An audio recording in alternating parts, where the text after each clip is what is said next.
Ano, linggo-linggo na lamang uuuli ako sa Arten? Puro kahihiyan ang binibigay niyo sa Tondo. Grabe to mga kababayan. Nagngingit-ngit sa galit si Yorme Isko Moreno. Ito yung mga, di ba? Dito. Huwag ka nahihiya.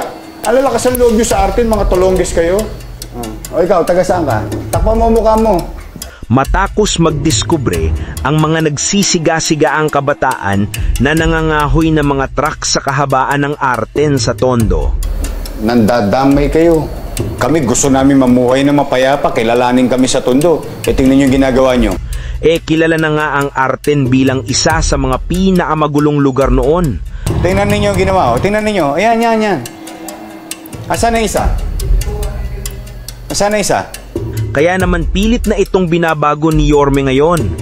Uy, sana isa? Ha? Anong wala? Mulit may ilan pa rin talagang pasaway na sumisira sa imahe ng Maynila. Tingnan nyo ginagawa ninyo. Kaya ngayon, balikan natin at panoorin paano nakatikim kay Yorme ang mga tulongges na ito. Adi ka yata eh.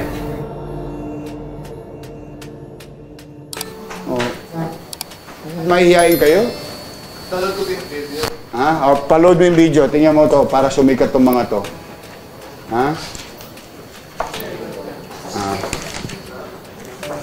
Sige, load mo. Gusto sumikat ng mga to eh. Ito yung tatlo. Are. Dalawa. Sige nga, load mo nga saglit para makita ng ating manonood. Sino dyan yung dalawa sa Arten? Taga saan ka? Ha? Taga saan ka? Pacheco? Saan sa Pacheco? Quirino Pacheco? Kakapit ba yung pala to, Junior eh? O ikaw, taga saan ka? Takpan mo mukha mo. Saan Pacheco? Ha? Pacheco Road 10. Oh, katabi mo yung presinto. Lakas ang loob. Nakatira doon sa tabi ng presinto. Sino boss ko? Oh, doon na naman. Sa estasyon mo naman, Junior. Mga bata mo yata ito eh. Ha? Oh, tingnan ninyo ginawa. Oh, tingnan ninyo. Ayan. Asan na isa? Asan na isa? Uy. Asan na isa? Ha? Anong wala? Naipit yung dila mo? Ha? Ando ron? Aba, siyempre, tatakbo, hinahabol eh. Di ba kayo nakapanood sa akin, nananawagan na ako, tigilan nyo na yung Arten?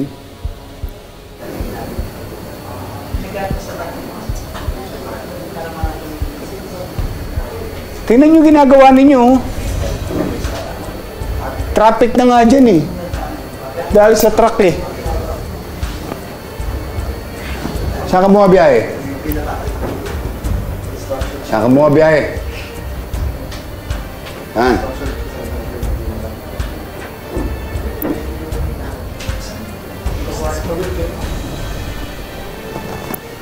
Nabalik na boss yung ginagawa nilang bakal na dito.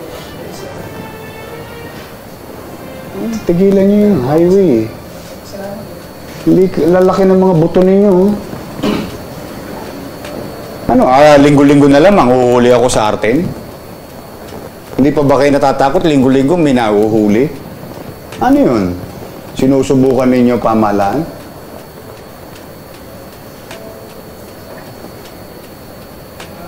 Puro kahihiyan ang binibigay niyo sa Tondo. Nandadamay kayo. Kami gusto namin mamuhay na mapayapa, kilalanin kami sa Tondo. Tingnan niyo yung ginagawa niyo. Oh. Sa Tondo yan. Mga Hudyo kayo.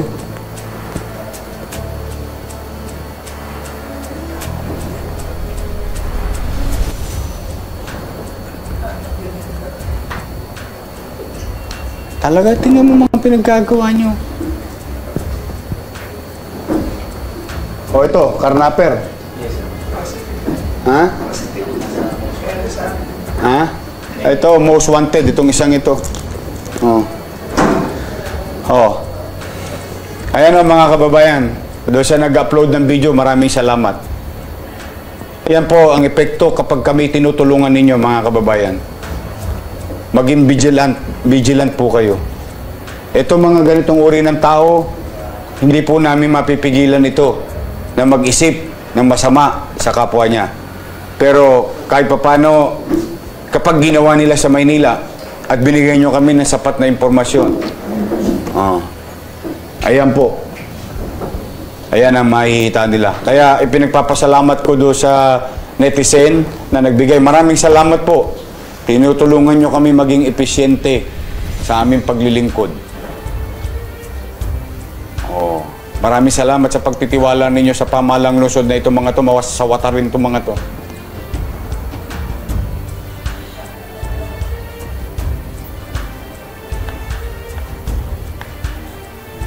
Wala kayo talagang katitinuan sa katawan.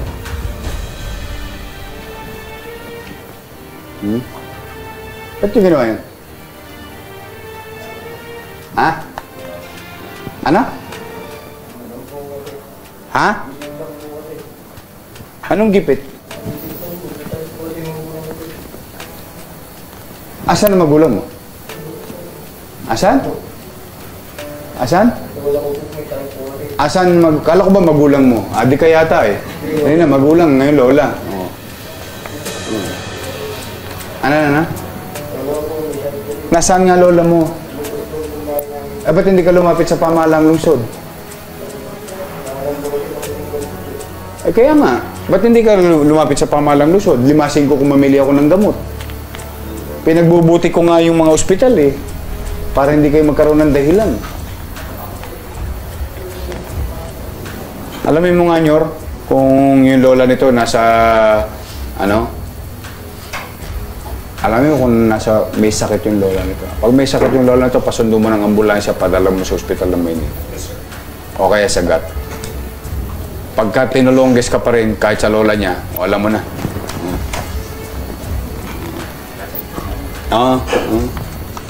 Ayan o, mga kababayan. Ako'y humihingi ng paumanhin sa inyo. Gusto ko talaga mapayapang pamayanan. Pero mga itong lokon to talagang walang katitinuan sa katawan. Pero wag ko kayo mag-alala, mga kababayan. Hindi po kami mapapagod. Sa maliit naming kaparana sa tulong ni General Balba, 10 ng aming mga kapulisyan, itong mga to hindi ho makatatakbo sa alagad ng batas. Yan po. Kahit man lang dyan, maipakita namin sa inyo na may gobyerno.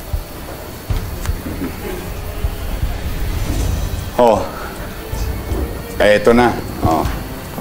Sige, doon kaya. Ito pa ito, most wanted to. Saan yung wanted? Saan yun? Itong isa na to. May susunod pa ho tayo. May sinabi, sabi ko sa inyo, puro kami abiso. Pero sige pa rin kayo. Ito talaga makita ninyo. Ito yung isang to. Wanted dito.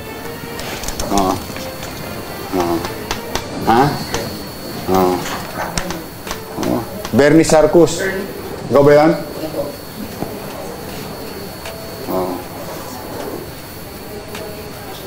$65.39. Kilala ko yun, sir. Tagal ko na hinahanap. Talaga? Tanong mo, kilala niya ako. Kilala mo si Junior? Mag-best friend kayo? Ayaw mo ako makita niya. Ha? Ayaw ako makita. Hindi ho. Ito kay Judge Puruganan. Yan. Judge, ito na po yung tumakbo sa husgado. Sosoli na po namin sa inyo. Maraming salamat sa ating kapulisyan. Sige, ibeta muna nyo doon yan. Mamaya, mag-uusap tayo ng masinsinan. Gusto ko rin makausap tong dalawang ito. Sige, salamat sa inyo. Aguilar, Nunez, Boras. Thank you, pare. Thank you, Colonel. Colonel Labida ng Uno. Sa Uno ka, di ba? Yan. Kakauwi mo pa yata yung ilaw. Pati ba naman yung Office of the Mayor, kakauwi mo pa. Mga kababayan, sa Arten Tondo, may mga grupo pa rin daw na nangangahoy o nagnanakaw ng parte ng mga truck na dumadaan o nakaparada sa gilid ng kalsada. Isipin mo, kahit may mga CCTV, kahit may mga pulis na nagroronda, itong mga siga-siga tuloy pa rin sa kalokohan. Ilang taon nang pinipilit ni Yorme na baguhin ang imahe ng Tondo. Doon mismo siya lumaki kaya alam niya kung gaano kahirap at kasakit marinig na magulo sa Tondo. Pero dahil sa mga ganitong klaseng tao, paulit-ulit na nababahiran ng masamang imahe ng mga taga roon. Alam niya mga kababayan, hindi mo masisisi si Yorme kung magalit siya ng ganito. Ilang beses na niyang sinasabi, binabago natin ang Maynila. Pero paano kung mismong mga taga roon ang sumisira sa pagbabago? Sabi pa nga ni Yorme, pinipilit natin ayusin ang lugar para mabago ang tingin ng tao sa Tondo, pero kayo mismo ang sumisira sa imahe nito. At totoo yan, habang ang ibang Manileño ay nagsisikap na maging maayos, may mga iilan pa ring walang respeto, walang disiplina, gusto ng pagbabago pero ayaw makiisa. Malinaw ang mensahe ni Yorme, walang lugar sa Maynila ang mga siga-siga at pasaway. Kung gusto mong respetuhin ang lugar mo, dapat ikaw mismo ang unang magbibigay ng respeto rito. Ang ginagawa ni Yorme sa Arten ay para sa inyo, para maayos, para maging ligtas, para mabura ang dating bansag na magulo at marumi. Pero kung patuloy pa rin ang mga ganitong kabalbalan, hindi lang sarili niyong dangalang sinisira nyo, pati ang imahe ng buong Tondo. Kaya mga kababayan, kung taga-Tondo ka, ipagmalaki mo ang lugar mo. Maging kabahagi ka ng pagbabago, hindi ng problema. Tandaan mo hindi mo kailangang maging mayaman para maging desente. Disiplina lang ang puhunan. At sa mga siga-siga sa Arten, tandaan nyo to hindi natutulog ang Maynila at lalo na si Yorme. May gobyerno na sa Maynila at hindi papayag si Isko Moreno na sirain ng iilan ang pangalan ng buong Tondo. Ako nga po pala ang Kuya Jenyo na palagi nagpapaalala sa inyo na dapat alam mo to.